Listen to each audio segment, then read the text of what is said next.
નમસ્કાર મિત્રો, DG education ચેનલમાં તમારું સ્વાગત છે।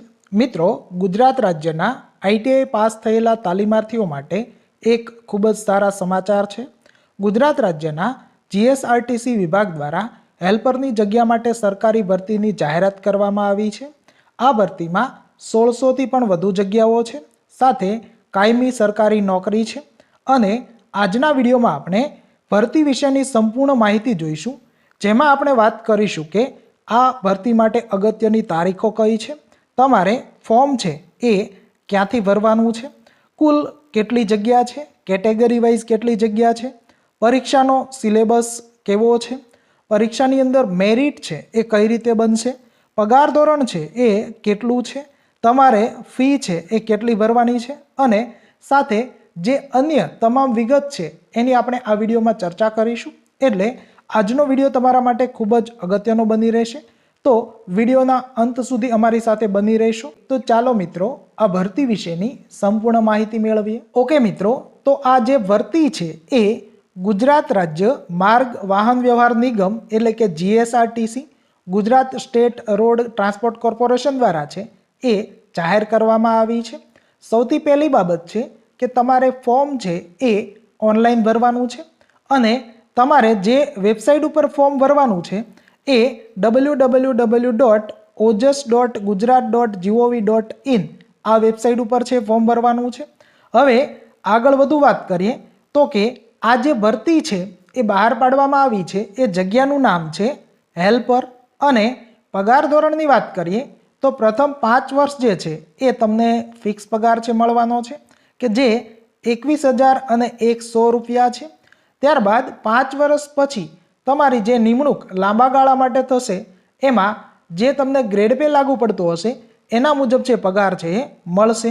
કુલ જગ્યાઓ કેટલી છે એની વાત કરીએ તો આ ભરતીની અંદર 1658 જેટલી જગ્યા છે અને તમારે જે ઓનલાઈન ફોર્મ ભરવાનું છે એના માટેની તારીખ કઈ છે તો કે 6 ડિસેમ્બર 2024થી લઈને 5 જાન્યુઆરી 2025 આ તારીખ સુધી છે એ તમે ઓનલાઈન ફોર્મ છે એ ભરી શકશો અને જે ફી ભરવાની થતી હોય છે એના માટે તમને 2 દિવસ છે વધારાના આપવામાં આવેલા છે, એટલે કે ફી ભરવા માટેની છેલ્લી તારીખ 7 જાન્યુઆરી 2025 છે।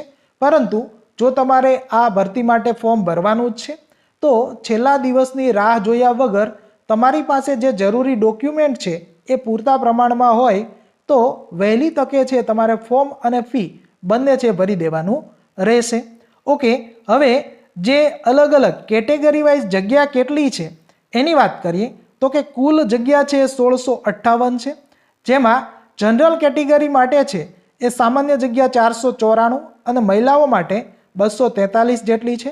ઈડબ્લ્યુએસ કેટેગરીની વાત કરીએ તો સામાન્ય જગ્યા 130 છે અને મહિલા માટે 64 જગ્યા છે। સામાજિક અને શૈક્ષણિક રીતે પછાત વર્ગ એટલે કે એસસીબીસી માટે છે એ સામાન્ય જગ્યા 244 અને મહિલાઓ માટે 120 જગ્યા છે। અનુસૂચિત જાતિ માટે છે એ સામાન્ય જગ્યા 69 છે અને મહિલાઓ માટે 34 છે। અનુસૂચિત જનજાતિની વાત કરીએ તો સામાન્ય કેટેગરીમાં 174 જગ્યા છે અને મહિલાઓ માટે 86 જગ્યા છે। અન્ય જગ્યાઓમાં માજી સૈનિક માટે 331 જગ્યા છે અને દિવ્યાંગ વ્યક્તિઓ માટે છે એ 66 જેટલી જગ્યાઓ છે। તો આ કેટેગરી વાઇઝ જગ્યાની વાત થઈ ગઈ। હવે આગળ તમને જે મુખ્ય સૂચનાઓ આપવામાં આવેલી છે એની વાત કરીએ તો કે તમે જે ઓનલાઈન ફોર્મ ભરો છો એ આખું ફોર્મ ભરી દેશો, ત્યારબાદ એ જે ફોર્મ ભરેલું હોય એ ફોર્મની એક પ્રિન્ટ કઢાવીને તમારી પાસે છે તમારે રાખવાની રહેશે અને આગળ જ્યારે જરૂર પડે ત્યારે આ ફોર્મ જે છે તમારે આપવાનું થતું હોય છે। એટલે આ જે અરજી કરેલી છે એનું ફોર્મ તમારે ખાસ તમારી પાસે પ્રિન્ટ કરાવીને છે રાખવાનું રહેશે। આગળ અન્ય વાત કરીએ તો કે ઘણી વખત એવું થતું હોય છે કે ઉમેદવાર છે કન્ફ્યુઝ થઈ જતા હોય છે અને એકથી વધારે ફોર્મ છે ભરી દેતા હોય છે, તો એની અંદર તમે જે ફોર્મ ભરો છો એની અંદર એકથી વધારે ફોર્મ ભરેલું હશે તો તમારું જે છેલ્લું ફોર્મ ભરેલું હશે એ ફોર્મ તમારું માન્ય રહેશે અને જે આગળના તમામ જે તમે ફોર્મ ભરેલા હશે એ રદ ગણવામાં આવશે। પરંતુ આવી તકલીફ ના પડે એટલે આપણે જ્યારે ફોર્મ ભરતા હોઈએ ત્યારે તમામ વિગત આપણે ચકાસી લેવી અને ત્યારબાદ જ જે છે ફોર્મ છે એ ફાઇનલ સબમિટ કરવું, જેના કારણે આપણને કોઈ પણ પ્રકારની તકલીફ પડે નહીં.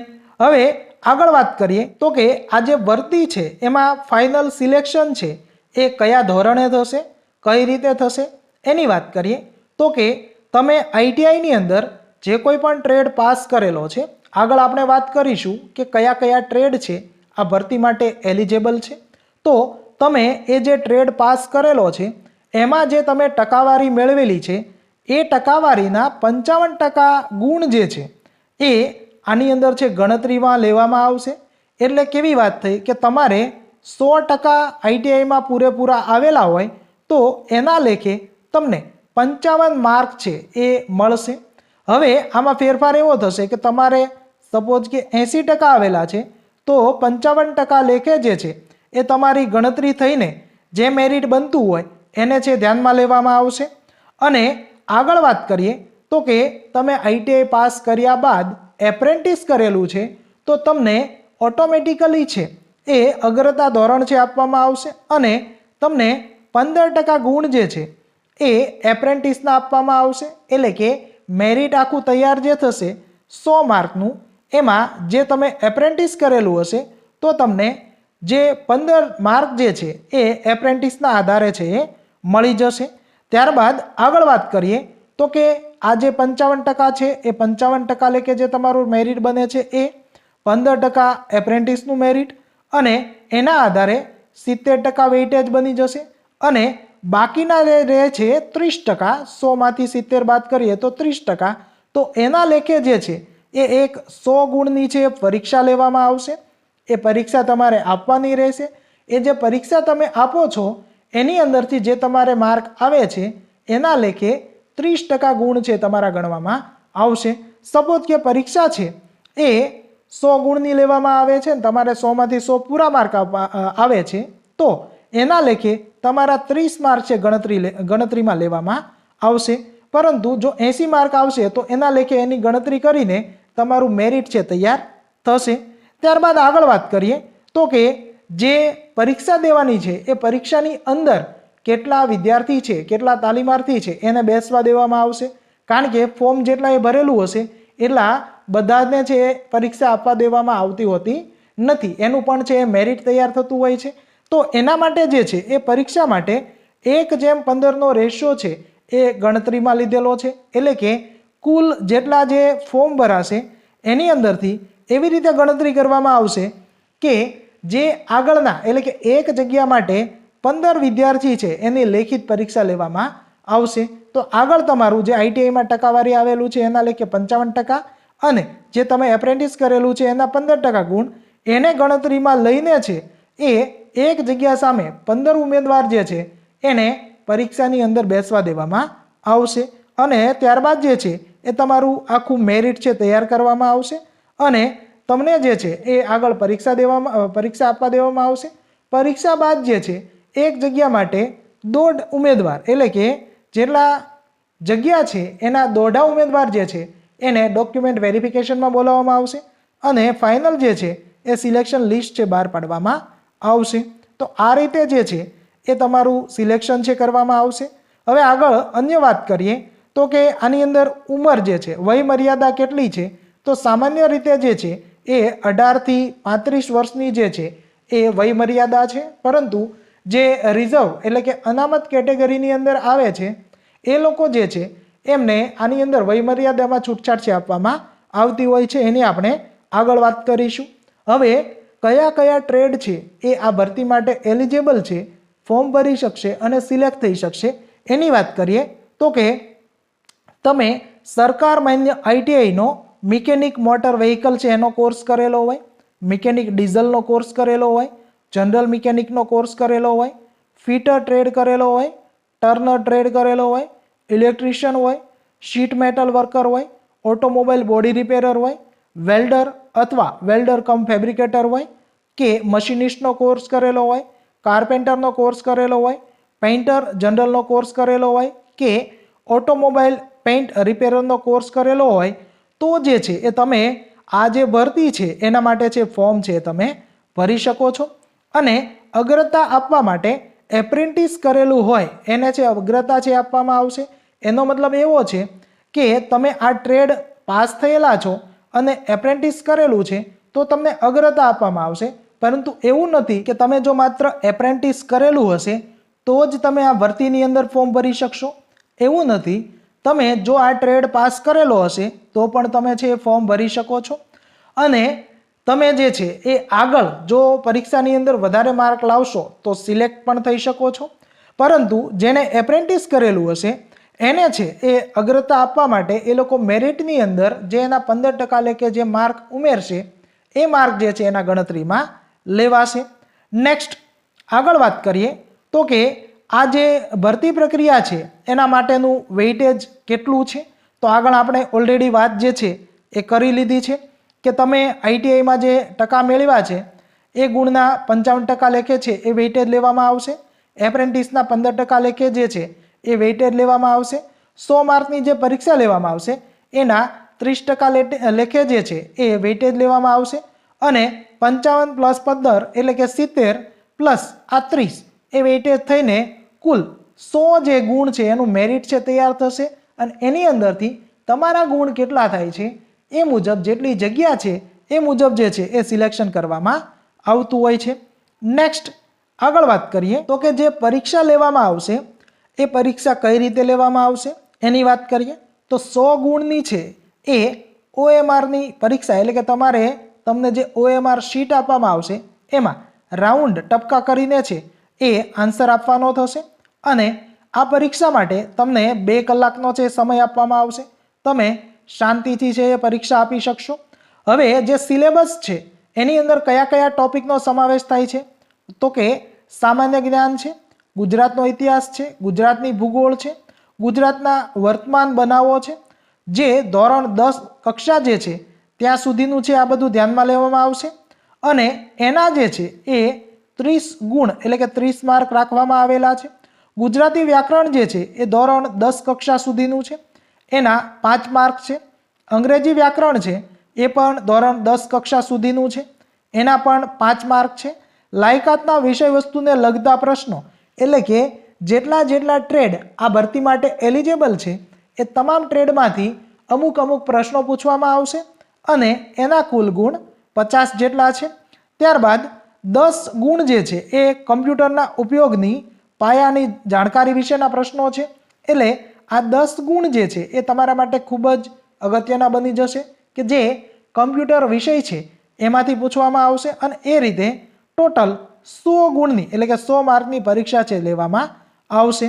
તો આ રીતે છે એ તમારી પરીક્ષા લેવામાં આવશે અને એ જે છે એનો સિલેબસ રહેશે।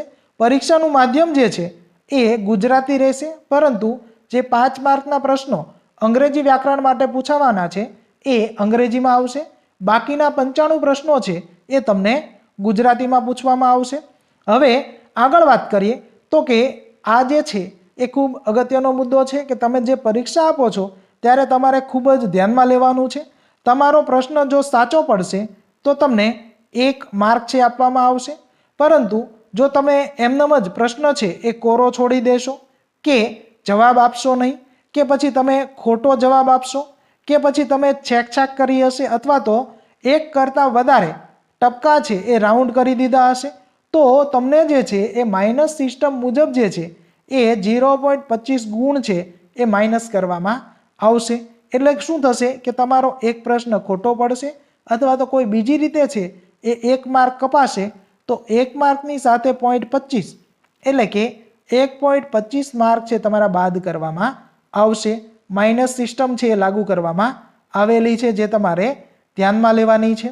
આગળ વાત કરીએ તો કે અન્ય સૂચનાની વાત કરીએ તો કે જેની અંદર પગાર ધોરણ જે છે એની વાત કરીએ તો આપણે આગળ વાત કરેલી છે એના મુજબ પહેલા 5 વર્ષ માટે ફિક્સ તમને 21,100 રૂપિયા છે એ પગાર આપવામાં આવશે અને ત્યારબાદ તમે 5 વર્ષની સેવા સંતોષકારક રીતે પૂરી કરશો તો તમને હેલ્પર કક્ષાનો નિગમના પ્રવર્તમાન જે મૂળ પગાર હશે એ પગાર છે આપવામાં આવશે। હવે વય મર્યાદાની આપણે આગળ વાત કરી તો જે છૂટછાટ આપવામાં આવે છે એની વાત કરીએ તો ઓછામાં ઓછી ઉંમર તો તમારી 18 વર્ષની હોવી જ જોઈએ, એનાથી ઓછી ઉંમર છે એ ચાલશે નહીં પરંતુ વધુમાં ઉંમરની વાત કરીએ તો કે બિન અનામત એટલે કે જનરલ કેટેગરી માટે 35 વર્ષ છે, પરંતુ જનરલમાં જો મહિલા ઉમેદવાર હોય તો એના માટે 40 વર્ષ છે એ છૂટછાટ આપવામાં આવેલી છે. એટલે કે 40 વર્ષની તમારી ઉંમર હશે તો પણ મહિલા ઉમેદવાર જે છે એ ફોર્મ ભરી શકે છે. અનામતની વાત કરીએ તો કે એસસીબીસી કેટેગરી એટલે કે ઓબીસી કેટેગરી છે, એસસી છે, એસટી છે, એમને જે પુરુષ ઉમેદવાર છે એને 40 વર્ષની વયમર્યાદાની છૂટછાટ એટલે કે 40 વર્ષ સુધી એ ફોર્મ ભરી શકશે. અને જો મહિલા હશે તો એ 45 વર્ષના હશે તો પણ છે ફોર્મ ભરી શકે છે. માજી સૈનિક છે એમને પુરુષ કેટેગરીમાં 45 વર્ષ અને મહિલા કેટેગરી માટે પણ 45 વર્ષની વયમર્યાદા લાગુ પડશે. દિવ્યાંગ ઉમેદવારો હશે એના માટે પણ પુરુષ અને મહિલા બંનેમાં 45 વર્ષ સુધી છે ફોર્મ ભરી શકાશે. આગળ જન્મ તારીખની વાત કરીએ તો કે જન્મ તારીખ માટેનો જે પુરાવો છે એના માટે એસએસસી બોર્ડ એટલે કે ધોરણ 10 જે છે એ તમે પાસ કરેલું હોય તો એમાં તમને એક માર્કશીટ આપવામાં આવે છે અને બીજું જે છે એ એસએસસીનું એક પ્રમાણપત્ર તમને આપવામાં આવે છે. એની અંદર જે તમારી જન્મ તારીખ લખેલી હશે એ માન્ય ગણવામાં આવશે. પરંતુ એ જો પ્રમાણપત્ર તમારી પાસે ઉપલબ્ધ ન હોય તો એવા કિસ્સામાં તમારું જે શાળા સોયડાનું પ્રમાણપત્ર એટલે કે એલસી છે એ ધ્યાનમાં લેવામાં આવશે. આ બે પ્રમાણપત્ર છે એ તે જે છે એ તમારા જન્મ તારીખના પુરાવા માટે છે ચાલશે. તમારો જન્મ તારીખનો દાખલો છે એને માન્ય ગણવામાં આવશે નહીં. એટલે આ તમારે છે એ ખાસ ધ્યાનમાં રાખવું. તમારી પાસે એસએસસીની જે સર્ટિફિકેટ છે એ હોય તો એના મુજબ જ તમારી જન્મ તારીખ છે એ તમારે ફોર્મની અંદર છે એ દાખલ કરવી. હવે શૈક્ષણિક લાયકાતની વાત કરીએ તો આપણે આગળ જે છે એ તમામ જે છે એ વાતચીત કરી લીધી છે કે કયા કયા ટ્રેડના તાલીમાર્થીઓ છે એ આની અંદર છે ફોર્મ છે ભરી શકશે. અને એપ્રેન્ટિસ કરેલું હશે તો એના માર્ક જે છે એ પણ તમારે એની અંદર ઉમેરવાના રહેશે. એ આની અંદર છે ગણતરીમાં લેવામાં આવશે. એ તમામ જે છે એ તમારે વસ્તુ જે છે ધ્યાનમાં લેવાની છે. વધુ આગળ વાત કરીએ તો કે ભાઈ અનામતનો લાભ જેને મળવાનો છે એને જે છે એના પુરાવાઓ છે એ રજૂ કરવાના રહેશે. એક જાતિનો દાખલો જે છે એ તો તમારે ખાસ ધ્યાનમાં લેવાનો જ છે.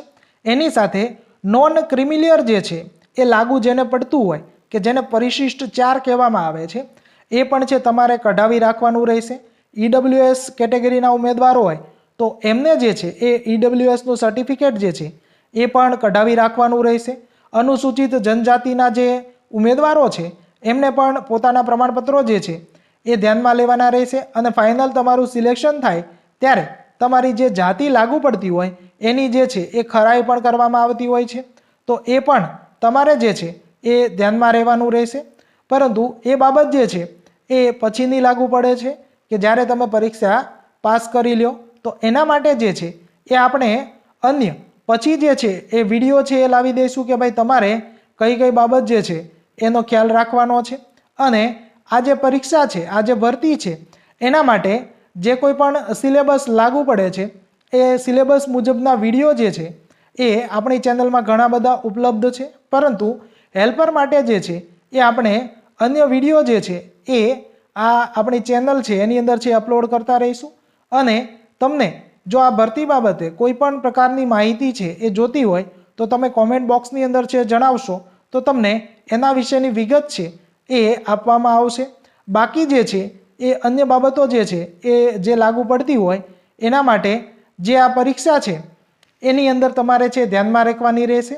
હવે પરીક્ષા ફી કેટલી હોય છે એની વાત કરીએ તો કે પરીક્ષા ફી જે છે એ તમામે છે ભરવાની છે. એક વસ્તુ એ તમારે ધ્યાનમાં રાખવાની છે. પરંતુ કોણે કેટલી ફી ભરવાની છે એની વાત કરીએ તો કે બિન અનામત વર્ગ એટલે કે જે જનરલ કેટેગરીમાં આવે છે એ તમામ લોકોએ 300 રૂપિયા પ્લસ જીએસટી જે છે એ ફી ભરવાની થશે. અનામત વર્ગ જે છે કે જેની અંદર તમામ કેટેગરીની મહિલા આવી જશે, શારીરિક અને શૈક્ષણિક રીતે પછાત વર્ગ આવી જશે, અનુસૂચિત જાતિ, અનુસૂચિત જનજાતિ, આર્થિક રીતે નબળા વર્ગ એટલે કે ઈડબ્લ્યુએસ, દિવ્યાંગ અને માજી સૈનિક ઉમેદવારો છે એમને 200 રૂપિયા પ્લસ જીએસટી એટલી જે છે એ ફી ભરવાની થશે. તો તમે અમારી ટેલિગ્રામ ચેનલ ડીજી એજ્યુકેશનમાં જોડાઈ શકો છો, જેની લિંક વિડીયોના ડિસ્ક્રિપ્શન બોક્સમાં આપેલી છે. અથવા તો તમે ટેલિગ્રામની અંદર DG EDU એવું સર્ચ કરશો એટલે તમને અમારી જે ટેલિગ્રામ ચેનલ છે એ મળી જશે. જો મિત્રો તમને આ પ્રકારના વિડીયો પસંદ હોય તો વિડીયો લાઇક કરો, તમારા મિત્રો સાથે શેર કરો. ચેનલમાં નવા હોય તો ચેનલને સબસ્ક્રાઈબ કરો. Thank you for watching friends.